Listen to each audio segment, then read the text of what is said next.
حضرت ابو ذر رضی اللہ تعالی عنہ اپنا ایک دن حضرت بلال حبشی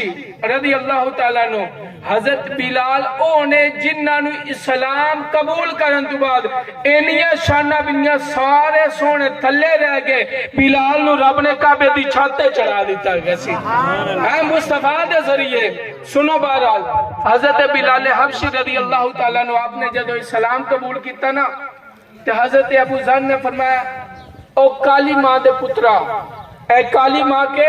بیٹے، جب یہ بات کی حضرت بلال نے رونا شروع کر دیا۔ حضرت بلال حبشی کی آنکھوں میں آنسو جاری ہو گئے، آپ نبی پاک علیہ السلام کی بارگاہ میں آگے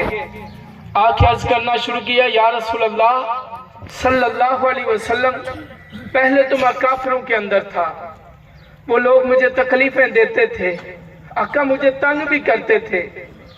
لیکن اب تو میں نے اسلام قبول کر لیا نا،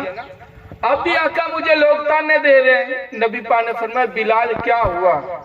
کہنے لگے یا رسول اللہ مجھے ابو ذر نے تانا دیا ہے۔ حضور نے فرمایا کیا کہا؟ کہنے لگے یا رسول اللہ ابو ذر نے کہا اے کالی ماں کے بیٹے، میری ماں کے نسب میں تان کی ہے، میری ماں کو گالی دی ہے۔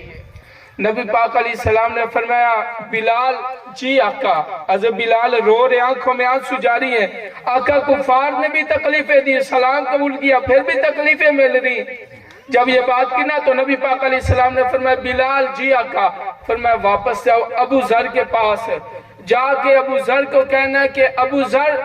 نبی پاک علیہ السلام فرماتے ہیں اگر ماں کا رنگ کالا ہونا عیب ہے، فرمایا جا کے ابو ذر کو کہہ کہ تیرے نبی نے جس ماں کا دودھ پیا تھا اس کا رنگ بھی سانولا تھا، اس کا رنگ بھی کالا تھا، اب اپنے نبی کے بارے میں یہ کہے گا۔ جب حضرت ابو ذر کے پاس بلال حبشی گئے نا تو چل کے یہ بتایا کہ نبی پاک علیہ السلام یہ فرما رہا بلال تو نے ابو ذر کو کہا حضرت بلال نے تو نے میرے متعلق بات کی ہے کہ میری ماں کو گالی دیا۔ رسول اللہ نے کیا فرمایا سن، رسول اللہ فرما رہے اگر ماں کا رنگ کالا ہونا عیب ہے، ماں کا رنگ کے اندر عیب ہے اور ماں کا تو مجھے تانا دے رہا، تو نبی پاک فرما رہے میری ماں کا بھی رنگ ایسا تھا، ام ایمن جس کا میں نے دودھ پیا اس کا رنگ سانولا تھا۔ حضور نے فرمایا میری ماں کو بھی اب گالی دے، اب میرے ماں کے متعلق کیا کہے گا؟ جب یہ بات کی نا حضرت ابو ذر نے اپنا جوتا اتارا اور اتار کے بلال حبشی کے ہاتھوں میں پکڑا، فرمایا میرے منہ پہ مار، اس منہ کے ذریعے میں نے تجھے بات کی تھی۔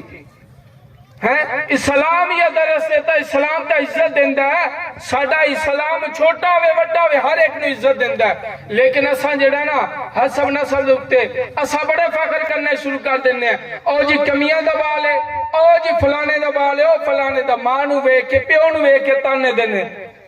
اگر کسی نے وڈا منصب مل جاوے جیسے پتہ کی گا ہاں میں نو پتہ جنہ کہ تو ہے تیرے پیو دا بھی میں نو پتہ ہے، اس طرح ہے باپ کو گالی دی جا رہی ہے، حسب نسب کے اندر تان کرنا، حضور نے فرمایا یہ جاہلیت کی نشانی ہے، انہاں تو بھی بچنا